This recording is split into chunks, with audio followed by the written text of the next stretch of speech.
I signed away everything, my house, my cars, my savings, without a fight. Everyone called me a fool. But what did her lawyer whisper at the final hearing that made her face crumble in front of the judge? Why did I walk out smiling? Let me tell you exactly what happened. My name is Nathan Harrow, and I'm 46 years old. I've spent the last 20 years as a senior municipal engineer, the kind of guy who fixes water mains and ensures traffic lights work properly. Not glamorous, but steady, reliable, or so I thought. I came home on a Tuesday evening in March to find a manila envelope sitting on our kitchen table, like a bomb waiting to explode. The return address read, Drummond and Associates, Family Law. My wife Genevieve wasn't anywhere to be seen, but I could hear her moving around upstairs in what used to be our bedroom. Inside the envelope was a divorce petition that took my breath away. Not because I was surprised, Jen and I had been drifting apart for months, but because of what she was demanding. The house we'd bought together 15 years ago, both cars, her boutique business that I'd helped finance, our joint savings account, even my retirement contributions from the years we'd been married. I want the house, the cars, everything, she'd told her lawyer, according to the attached notes. Everything.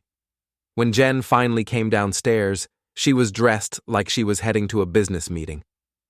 Crisp white blouse, tailored pants, her dark hair pulled back in that severe bun she'd started wearing lately.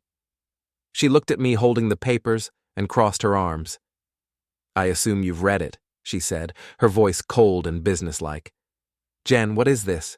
We can work something out. We don't need to. Yes, we do. She cut me off with a wave of her hand. I'm moving on, Nathan. I suggest you do the same. Felix says this can be quick if you don't fight it. Felix Drummond. I'd heard that name around town. Slick divorce lawyer who specialized in taking men to the cleaners. Apparently, Jen had done her homework. Moving on to what exactly? I asked, genuinely confused. A life where I don't have to pretend anymore. She grabbed her purse from the counter. I'll be staying at Vanessa's until this is sorted out. My lawyer will be in touch. And just like that, she was gone. 20 years of marriage ended with the sound of the front door closing. I sat in that empty kitchen for a long time, holding those papers and trying to understand what had just happened. The house felt different already, like the walls knew something I didn't. Our 16-year-old son Owen came home from basketball practice around 8. He took one look at me sitting there with the legal documents and his shoulders sagged. She really did it, huh? He said quietly. You knew? Owen shrugged, opening the refrigerator and staring inside without taking anything out. I heard her on the phone with Vanessa last week. She said you'd be out by summer. He closed the fridge and looked at me with eyes that seemed older than 16. Are you going to fight her, Dad? I looked down at the papers again. Jen wanted everything we'd built together. The home where Owen had taken his first steps. The cars we'd bought to celebrate my promotion. The business I'd helped her start when she decided she wanted to be an entrepreneur. I don't know yet, buddy. But even as I said it, something was forming in the back of my mind. A plan that would require patience, careful observation, and the kind of methodical thinking that had made me good at my job. The next morning, I called my old college friend Maribel Sung. She'd become a lawyer after graduation, specializing in family law. If I was going to navigate this, I needed someone I could trust. Nate! Her voice was warm when she answered. It's been too long. How are Jen and Owen? That's actually why I'm calling, Mari. Jen filed for divorce yesterday. The warmth in her voice shifted to professional concern. I'm sorry to hear that. Do you want to come in and talk about it? Maribel's law office was in a converted Victorian house downtown, all hardwood floors and built-in bookshelves. She listened quietly as I explained Jen's demands, occasionally taking notes on a yellow legal pad. This is aggressive, she said when I finished. Unusually so. In most divorces, there's at least some attempt at negotiation. She doesn't want to negotiate. Her lawyer made that clear. Maribel frowned and pulled out a thick folder. Let me check something. She flipped through several documents, her expression growing more puzzled. Nate, when did you and Jen buy the house? 2008. Why? And the business? When did that get established? 3 years ago. I co-signed the initial loan. I watched her scribble more notes. What are you looking for? Just trying to understand the full picture. She looked up at me with the same expression she used to get in college when she was working through a particularly complex problem. This level of confidence from the other side usually means they think they have something we don't know about. I thought about that as I drove to work. Jen had been acting strange for months. Secretive phone calls, late nights at the boutique, a new circle of friends I barely knew. I'd assumed it was just her way of dealing with whatever was happening between us. But what if there was more to it? At the water treatment plant, I tried to focus on my work, but my mind kept drifting. My colleague Jerry noticed me staring at the same report for 20 minutes. You okay, Nate? You look like someone ran over your dog. Just some personal stuff. I set the report aside. Jerry, you went through a divorce a few years back, right? His expression immediately became sympathetic. Oh man. I'm sorry. Yeah, it was rough. Cost me about half of everything, but that's pretty standard. What if your ex had wanted everything, not just half? Jerry whistled low. That would mean she either had a really good lawyer or really good dirt. Why? Is that what's happening? I nodded. Then you better get yourself a really good lawyer too, because that's not normal. That evening, I found Owen in the garage, shooting baskets at the hoop I'd installed when he was 12. He was missing shots he usually made easily, clearly distracted. Want to talk about it? I asked, grabbing the rebound. Mom called. He caught my pass and held the ball instead of shooting. She said I could come stay with her and Vanessa whenever I wanted, that she was going to upgrade once the divorce was final. Upgrade? That's what she said. Bigger house, better neighborhood. Owen finally took his shot, which bounced hard off the rim. She made it sound like living here was settling for less. I felt a flash of anger, but pushed it down. Getting emotional wouldn't help anyone, especially not Owen. What did you tell her? That I wanted to stay here. This is my home. He looked around the garage, at his old bike hanging on the wall, at the workbench where we'd built his Pinewood Derby car years ago. She didn't like that answer.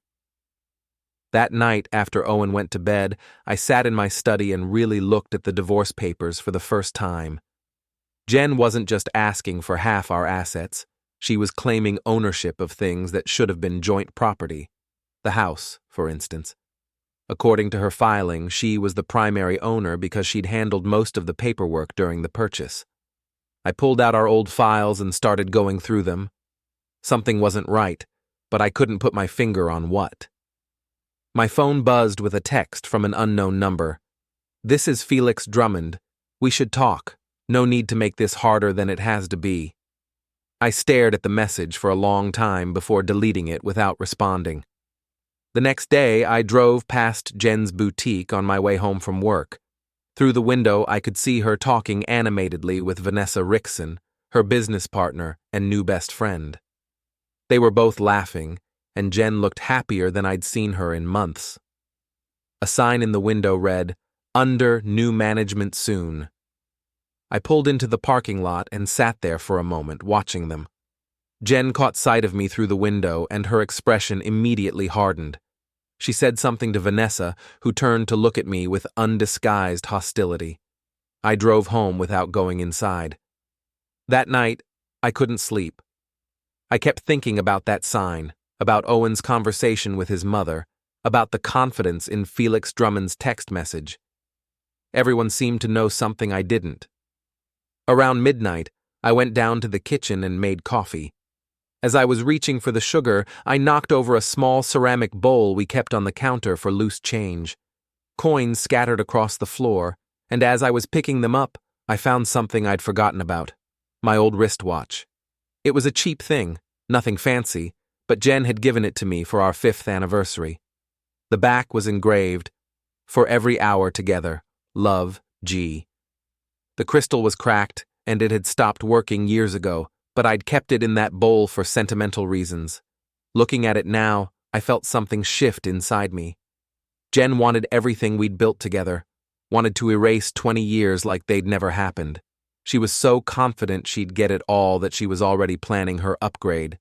But confidence could be a weakness if it was based on incomplete information. I put the broken watch in my pocket and went back upstairs. For the first time since finding that envelope on the kitchen table, I slept soundly. The next morning, I called Maribel. "I've been thinking about what you said," I told her, about them being unusually confident. "And?" "I want to give her everything she's asking for." There was a long pause. "Nate, I'm not sure that's... Trust me on this, Mari. But I need you to do something for me first. I need you to very quietly look into the ownership documents for our house and Jen's business. Something doesn't feel right." Another pause. "You think there's fraud involved?" "I think there are things I don't know yet. But I'm going to find out." After I hung up, I sat in my truck outside the water treatment plant and made a decision. If Jen wanted to play games, I'd play along. But I'd been an engineer for 20 years, and engineers are very good at finding structural weaknesses that aren't obvious on the surface. I just had to be patient enough to look for them. The first sign that something was seriously wrong came 2 weeks later when I tried to access our joint savings account to pay Owen's school fees. The account that should have had $15,000 in it was down to $300. I stared at the ATM screen, certain I'd made a mistake. I tried again, requesting a balance inquiry. Same result.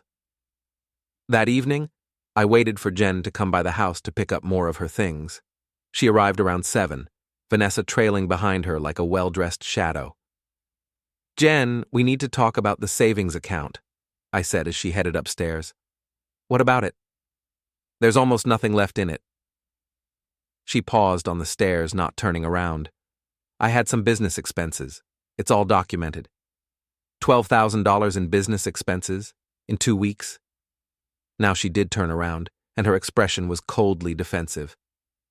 "I don't have to justify my business decisions to you, Nathan. That money was as much mine as yours." Was being the operative phrase, Vanessa added with a smirk. I watched them disappear upstairs and heard them moving around in what used to be our bedroom. When they came back down 20 minutes later, Jen was carrying 2 suitcases. "I'll be back for the rest tomorrow," she said without looking at me. "Mom?" Owen had appeared in the doorway to the kitchen. "Are you staying for dinner?" Jen's expression softened slightly. "Not tonight, honey. But maybe this weekend we can go look at some houses. I found a beautiful place across town with a pool. I like our house. You'll like the new one better. Trust me." After they left, Owen and I sat down to a quiet dinner of takeout Chinese food. He pushed his lo mein around his plate without eating much. "Dad, are we going to be okay? Financially, I mean?" The question hit me harder than it should have. Here was my 16-year-old son worrying about money because his mother had just drained our savings account. "We'll be fine," I told him, hoping it was true. Because I heard Mom on the phone with Vanessa yesterday. She said something about being so liquid after everything was finalized. I set down my chopsticks. "What exactly did she say?" Owen shrugged, but I could see he was troubled. "Just that they'd have enough money to really do something big with the business. And Vanessa said something about picking out new curtains for our house." "New curtains for this house?" That's what it sounded like. That night, after Owen went to bed, I drove to the municipal building. As a senior engineer, I had after-hours access, and sometimes I did my best thinking in the quiet hum of the water treatment facility. I sat in my office, surrounded by the familiar sounds of pumps and filtration systems, and tried to piece together what was happening. Jen had drained our savings for mysterious business expenses. She was confident enough about getting the house that her friend was already planning decorative changes, and she was talking about being liquid after the divorce was final. My phone rang, interrupting my thoughts. The caller ID showed Maribel's number. "Working late?" she asked. "Couldn't sleep. Did you find anything on those ownership documents?" "That's why I'm calling. Nate, there's something very strange about your home appraisal. The one Jen's lawyer submitted values the property at almost $40,000 less than comparable homes in your neighborhood." I sat up straighter. "How is that possible? Either your house has some serious problems I don't know about, or someone got a very friendly appraiser to lowball the value." "Why would they want a lower appraisal? Wouldn't Jen want the house to be worth more? Not if she's planning to buy you out at the appraised value and then immediately flip it or refinance at its real worth." Maribel's voice was grim. "It's a way to steal equity." I thought about Vanessa talking about new curtains. "What about the business ownership documents?" "Those are even more interesting. I'll show you tomorrow, but Nate, don't sign anything until we talk." The next day was Friday, and I left work early to meet Maribel at her office.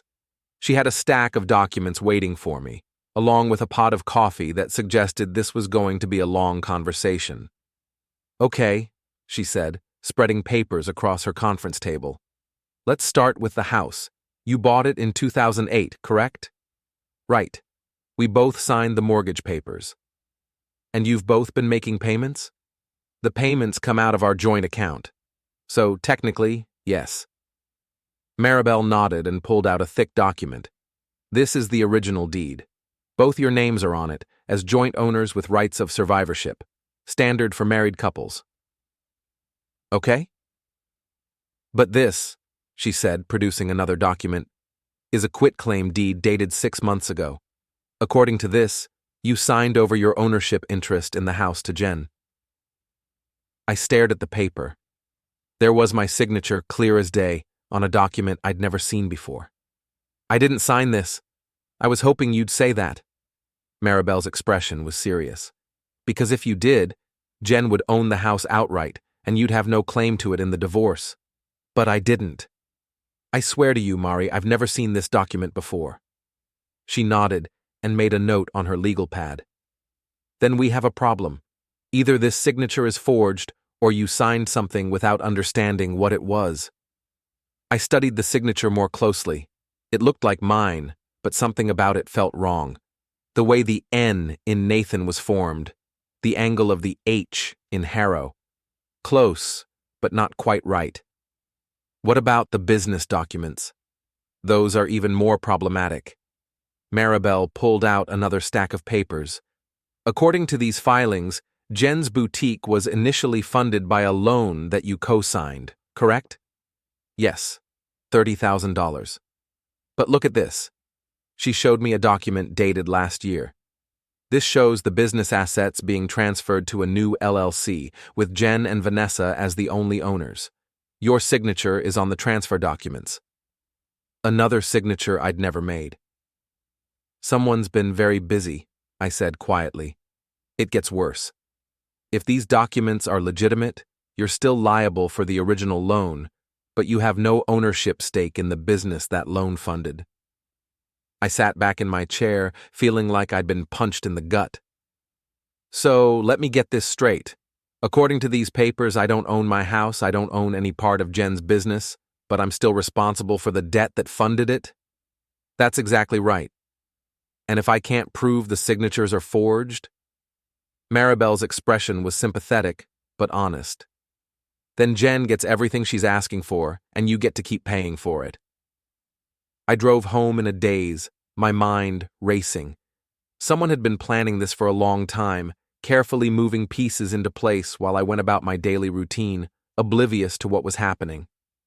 When I got home, Owen was in the driveway, shooting baskets with a half-hearted intensity that told me his mind was elsewhere too. "How was school?"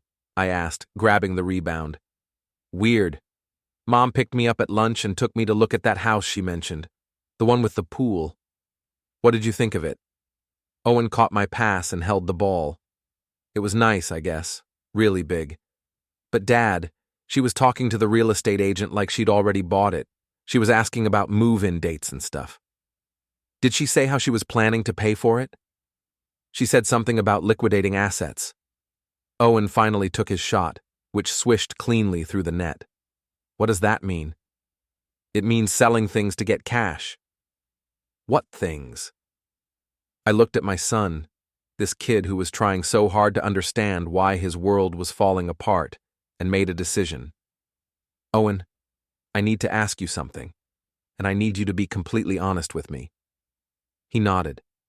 In the last few months, has your mom ever asked you to witness her signing any papers? Maybe told you it was for the business or the house? Owen's face scrunched up in concentration.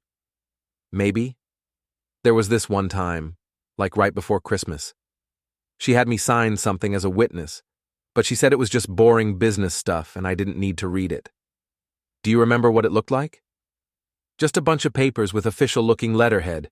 She said it was about reorganizing the business for tax purposes. Reorganizing the business, right around the time the ownership transfer was dated. That evening, I called Deshaun Leary, the superintendent of my old apartment building. Deshaun and I had stayed friendly over the years, and I knew he kept an eye on everything that happened in the neighborhood, including the commercial district where Jen's boutique was located. Nate, how you been, man? I've been better, actually. Deshaun, I need a favor. You know that boutique on Maple Street? The one with the fancy window displays? Yeah, I know it. Your wife's place, right? Soon-to-be ex-wife. Have you noticed any unusual activity there lately? People coming and going at odd hours, that kind of thing? There was a pause. Funny you should ask. I've been wondering about that myself. Last few weeks, I seen them loading boxes into a truck after hours. Big boxes like they was moving inventory or something. When was this? Couple nights ago, maybe Tuesday? It was late, like 10 or 11. I only noticed because I was taking the trash out and I heard voices. Did you see who was doing the loading? Your wife and that blonde lady she's always with. And some guy I didn't recognize. They was being real quiet about it, you know? Like they didn't want nobody to notice. After I hung up, I sat in my study and stared at the wall where I used to keep a photo of Jen and me on our wedding day. She'd taken it when she moved out, along with most of the other pictures that had marked our life together. But she'd left behind one thing. A coffee mug I'd given her years ago, custom-made with "World's Best Business Partner" printed on the side. It was sitting on the bookshelf, forgotten. I picked it up and turned it over in my hands. For 20 years, I'd thought we were partners in everything. Turns out, I'd been the only one who believed that. My phone buzzed with a text from Felix Drummond. My client is prepared to be generous. Sign the papers and we can wrap this up quickly. Keep fighting and things might get unpleasant. I stared at the message for a long time before typing back. Tell your client she can have everything she's asking for. His response came back almost immediately. Smart man, I'll draw up the final papers. But I wasn't being smart. I was being strategic. There's a difference, because if Jen and Felix thought they were so clever, if they were so confident in their forged documents and their carefully planned asset transfers, then they'd gotten sloppy. And sloppy people make mistakes. I just had to be patient enough to find them. The next morning, I met Maribel at her office to discuss my decision to give Jen everything she wanted. She looked at me like I'd lost my mind. Nate, I understand you want to avoid a long, ugly fight, but this is financial suicide. You'll be giving up hundreds of thousands of dollars in assets. What if those assets aren't legally hers to take? Maribel paused, her coffee cup halfway to her lips. What do you mean? I pulled out my phone and showed her the photos I'd taken of the quitclaim deed and business transfer documents. Look at these signatures again, really look at them. She studied the images, zooming in on the signatures. They look like yours. But they're not. Look at the N in Nathan. I always make it with a sharp angle at the top. These are rounded. And the H in Harrow. I connect it to the A, but these don't. Maribel grabbed a magnifying glass from her desk and examined the photos more closely. You're right. The differences are subtle. But they're there. Someone practiced my signature, but they didn't get it perfect. If we can prove these signatures are forged, It changes everything. Maribel was already reaching for her phone. I know a handwriting expert who can do a proper analysis. Good. But Mari, we need to be careful about timing. If we tip our hand too early, they might destroy evidence or come up with new lies. What are you thinking? Let them think they've won. Let them get comfortable. Meanwhile, we quietly build our case. After leaving Maribel's office, I drove to the industrial district where Jen's boutique was located. I parked across the street and called Deshawn. Hey, it's Nate. You mentioned seeing boxes being loaded the other night. Any chance there are security cameras in that area? Funny you should ask. The building next door just installed a new system. Got cameras covering the loading dock area. Would the owner be willing to share footage if asked nicely? Deshawn chuckled. For you? I think we can work something out. When you need it? Not yet, but soon. That afternoon, I did something I'd never done before. I drove to Jen's business during operating hours and went inside. The boutique was busy with weekend shoppers, and I could see Jen in the back office through the glass partition, talking on the phone. Vanessa spotted me first. She was helping a customer pick out throw pillows, but when she saw me, she immediately abandoned the sale and walked over. Nathan, what are you doing here? I wanted to talk to Jen about the divorce papers. I'm ready to sign. Vanessa's eyebrows shot up. Really? Really. I just want this to be over. Jen must have seen me through the office window because she ended her phone call and came out to the main floor. She looked surprised but pleased. Nathan, Vanessa said you want to sign the papers? I do. I talked to my lawyer, and she agrees it's the best option for everyone, especially Owen. Jen's smile was the first genuine one I'd seen from her in months. I'm glad you're being reasonable about this. It'll be better for all of us. I have one small request, though. The smile faltered slightly. What kind of request? I'd like to do a final walkthrough of the business assets before I sign everything over, just for my own peace of mind, since I co-signed the original loan. Jen and Vanessa exchanged a quick glance that they thought I didn't notice. That's not really necessary, Vanessa said. Everything's been properly documented. I'm sure it has, but the bank might ask questions about the loan transfer, and I want to be able to answer them honestly. Jen considered this for a moment. Fine, but it has to be soon. I want this finalized by the end of next week. How about Monday evening after you close? Okay, but just a quick look around, Nathan. Don't drag this out. As I left the boutique, I noticed something interesting. There was a contractor's van parked behind the building, and a man in work clothes was carrying tools toward the back entrance. Nothing unusual about that, except for the clipboard he'd left on the van's dashboard. From where I stood, I could see official-looking papers clipped to it.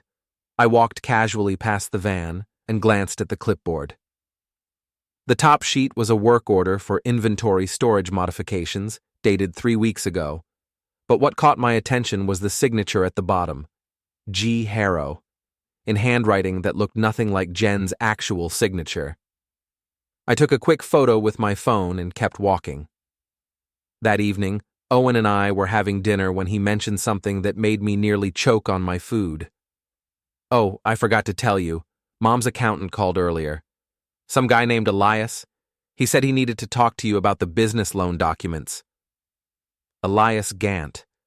I remembered him from the early days of Jen's boutique. Quiet, methodical guy who seemed to actually care about keeping accurate books. If he was calling me directly instead of going through Jen or her lawyer, there might be a reason. I called him back after Owen went to bed. Mr. Harrow, thank you for calling. Well, this is awkward, but I felt I should reach out to you directly. What's on your mind, Elias? It's about the business financial records. Mrs. Harrow asked me to prepare some documents for the divorce proceedings, but there are some discrepancies I'm uncomfortable with. What kind of discrepancies? There was a long pause. The kind that could get me in trouble with the IRS if I sign off on them. Mr. Harrow, I think you should know that there have been some significant asset transfers in the past 6 months, that don't match the business's actual revenue. Can you be more specific?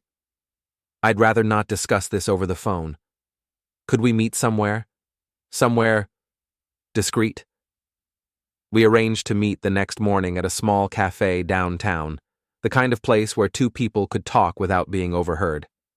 Elias was already there when I arrived, nursing a cup of coffee and looking nervous. He was a thin man in his 60s, with the careful demeanor of someone who'd spent his career making sure numbers added up correctly.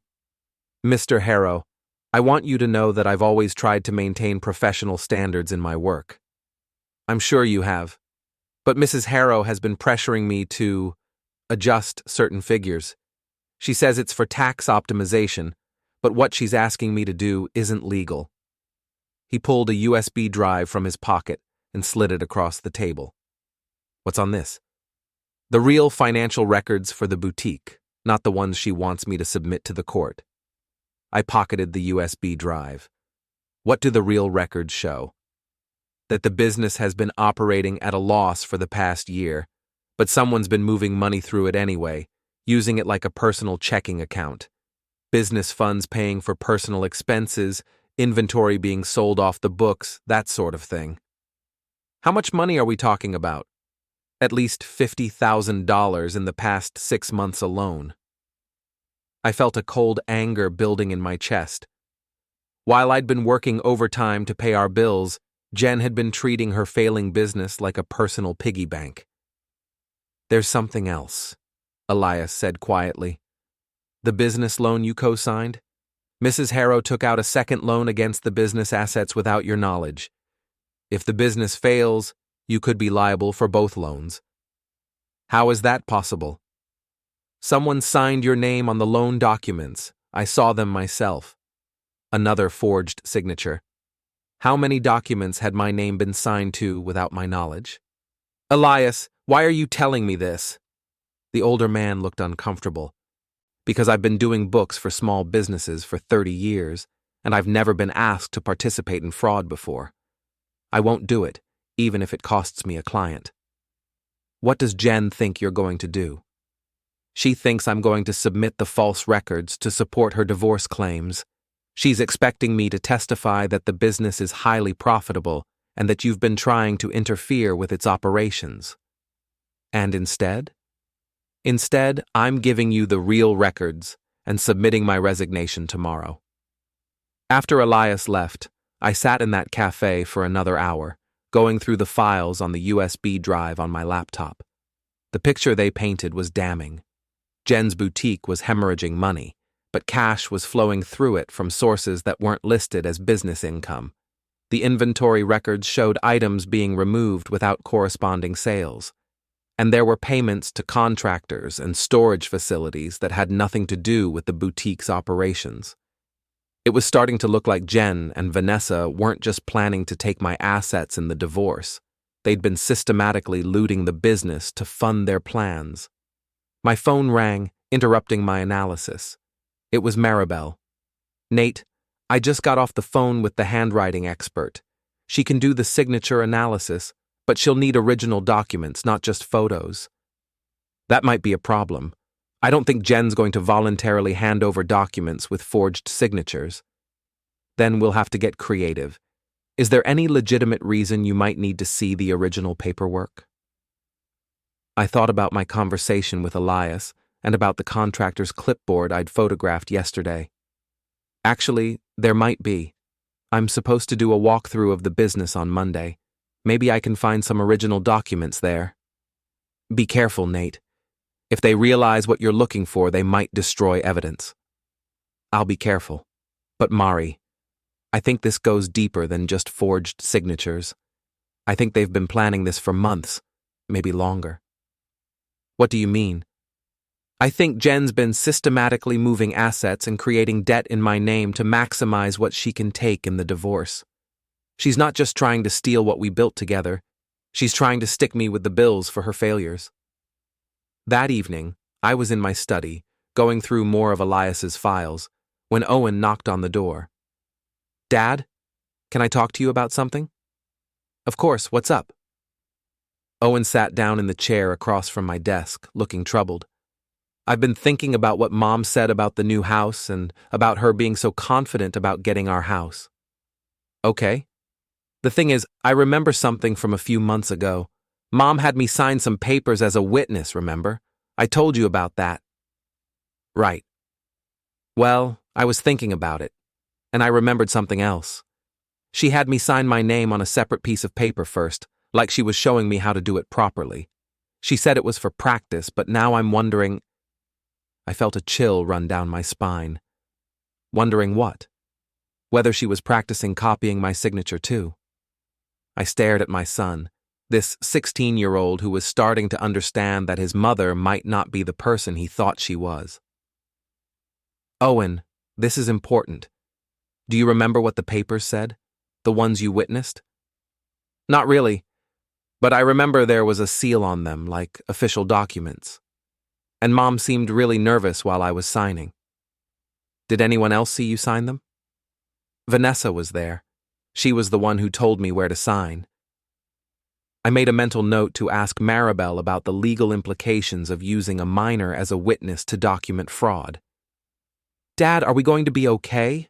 I mean, really okay? I looked at my son, who was trying so hard to be mature about a situation no kid should have to deal with, and made him a promise. We're going to be fine, Owen. I know it doesn't look like it right now, but we're going to be fine. How can you be so sure? Because your mother made a mistake. She assumed I'd never fight back, never question what she was doing. She got so confident that she got careless. What kind of mistake? I thought about the USB drive in my pocket, about the contractor's clipboard, about Elias's willingness to tell the truth. The kind that's going to cost her everything she thought she was stealing. Monday evening arrived with an unseasonable warmth that made the air feel thick and expectant. I arrived at Jen's boutique at exactly 6 o'clock just as she was flipping the open sign to closed. Through the window, I could see Vanessa in the back office, apparently working on paperwork. Right on time, Jen said as she let me in. I appreciate you being reasonable about all this, Nathan. I just want what's best for everyone. She led me through the main showroom, pointing out various pieces of inventory with the pride of someone who'd built something meaningful. For a moment, I almost felt sorry for her. The boutique really was beautiful, filled with carefully curated home decor and furniture that reflected Jen's genuine eye for design. The business has really taken off this year, she was saying. Vanessa and I have been talking about expanding to a second location. That's ambitious. The numbers must be pretty good. Better than good. We're looking at a 30% increase in revenue over last year. I nodded politely, thinking about Elias's real financial records that showed the business operating at a significant loss. In the back office, Vanessa looked up from her paperwork with a smile that didn't quite reach her eyes. Nathan, Jen said you wanted to take a look around before finalizing everything. Just due diligence, you understand. Of course. Vanessa gestured to a filing cabinet in the corner. All the business records are right there if you want to review them. I spent the next 20 minutes going through files, making a show of examining inventory lists and sales records while actually looking for documents with signatures. Most of the paperwork was routine, but I did find one interesting item, a storage unit contract dated 2 months ago, signed by Jen and paid for through the business account. What's this storage unit for? I asked casually. Jen glanced at the contract. Oh, that. We needed extra space for seasonal inventory. You know how it is with retail, you have to buy ahead for the holidays. Makes sense. Where is it located? Out on Route 9, nothing fancy, just a basic storage facility. I made note of the address and continued looking through files. Near the bottom of one drawer, I found what I was really looking for, a copy of the business loan modification I'd supposedly signed, the original document with my forged signature. Mind if I take a photo of this? I asked, holding up the loan paperwork. My bank might ask about it. Sure, Jen said, but I noticed Vanessa shoot her a concerned look. I took several photos, making sure to capture the signature clearly. As I was putting my phone away, I noticed something else interesting. A stack of receipts rubber-banded together, all from the same moving company. The dates ranged from 3 weeks ago to just last Friday. "Doing some reorganizing?" I asked, gesturing to the receipts. "Just moving some things around for efficiency," Vanessa said quickly. "You know how it is. Sometimes you have to rearrange to optimize your space." After I finished my walkthrough, Jen walked me to the front door. "So we're good? You'll sign the final papers this week?" "Absolutely. Felix said he'd have everything ready by Friday." "Perfect." Jen's smile was radiant. "Nathan, I know this hasn't been easy, but I really think we'll both be happier this way." "I'm sure you're right." As I got in my truck, I noticed that contractor's van parked behind the building again. This time, the contractor was loading equipment into it, apparently finished with whatever work he'd been doing. I drove around the block and parked where I could watch him. I spotted a contractor's invoice for climate-controlled storage modifications at the same unit Jen had mentioned, paid through the business, signed by Jen days earlier. That wasn't random. It looked like they were preserving something they couldn't afford to lose, and timing it around my walkthrough. Before Maribel could file an asset freeze order, Deshawn called. Jen and Vanessa were already loading a big truck and clearing out the storage facility in a hurry. Maribel rushed an emergency motion, but whatever was inside was gone by the time I drove past. Doors open, units looking emptied. Then Owen called with an even bigger red flag. Jen dragged him to a bank and pushed him to sign papers, transferring a college savings account he didn't even know existed. He refused, and she panicked, calling someone to say they had a problem. That night, Vanessa showed up at my house to intimidate me, telling me to stop asking questions, drop the asset freeze, and warning Jen would smear my reputation if I fought. I realized they weren't acting confident anymore. They were acting scared. So I called Maribel and made the call. Get the handwriting expert, prove the forgeries, and unravel the whole scheme. If they wanted to fight dirty, fine. I was done being the nice guy. A handwriting expert confirmed the signatures were forged and was willing to testify, but Maribel warned we still needed to tie the fraud directly to Jen. Then Deshawn delivered security footage. Jen and Vanessa moving boxes late at night, unloading them at a storage facility, and, most damning, Jen tearing up a document and dumping it. I went to the dumpster before pickup, recovered the scraps, and rebuilt them with Owen. It was a bank statement for a secret account opened in my name, funded with nearly $40,000 siphoned from our money. When Jen's lawyer tried to pressure me into a generous settlement, I demanded original verified documentation, watching him panic. In court, Jen walked in smiling, convinced she'd won. I told the judge I agreed to her terms, then Maribel stood up and dropped the evidence. Forensic signature analysis, hidden accounts, the video of Jen destroying paperwork, and audio recordings of Jen bragging she'd steal everything once I signed. The courtroom went dead silent. Judge Morrison voided the fraudulent transfers, dismissed Jen's claims, and ordered the DA to investigate fraud, forgery, perjury, and contempt. Jen collapsed into ugly sobs. Owen walked in, looked at her, and chose my side. We left into sunlight, and for the first time in months, I could breathe. Jen thought quiet meant weak. In court, she learned the difference.